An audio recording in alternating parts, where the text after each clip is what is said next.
Now we will begin chapter 5, which talks about test management. Chapter 5 is a very important chapter. It has 8 questions on it in the exam, and it consists of 6 sections. Unlike we always do, each section will be discussed in a separate video. So now we will start with section number 1, test organization. First, let's talk about independence. In chapter 1, we talked about independence, and we talked about 4 levels of independence, beginning with the least level of independence. The developer is the one who tests the code, and the highest level of independence, that we outsource our project. So what are the benefits of independence?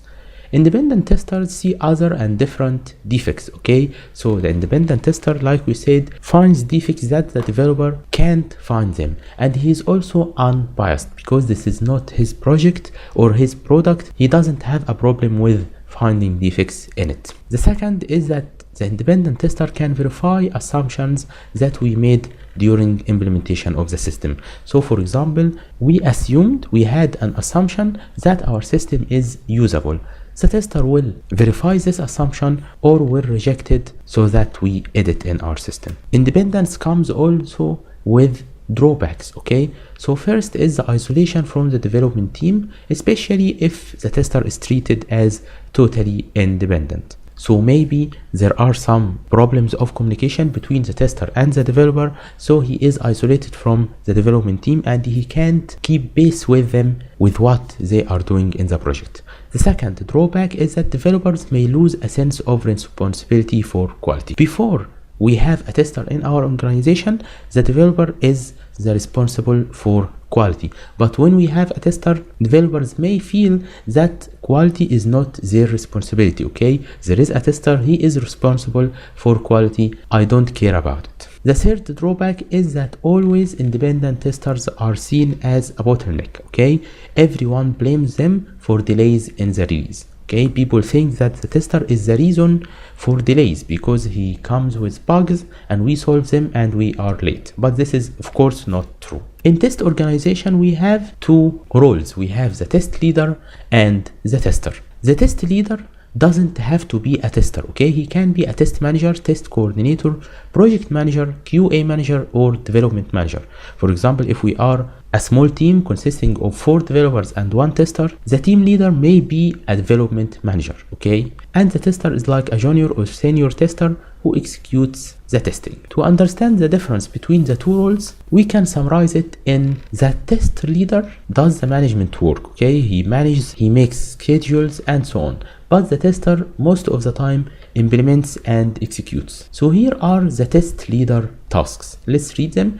He plans the testing. He chooses the approaches, the time, the effort, the cost, and the resources that are used in testing. He adapts planning based on test results and progress, and this is what we call test control. He sets up the configuration management. Okay, if we will use configuration management, he sets it up. He introduces the metrics that we are going to use in our project. He decides what should be automated, what is going to be automated, but he doesn't perform automation. He selects the testing tools, he selects the test environment, he monitors the test results, and he checks the exit criteria and makes sure that it is satisfied. The only thing that he does with his hand is writing the test summary report. Okay, after we finish testing, the test leader is the one who writes the test summary report. The tester tasks are: first, he reviews and contributes to test plans. He reviews the user requirements. He makes sure that they are testable.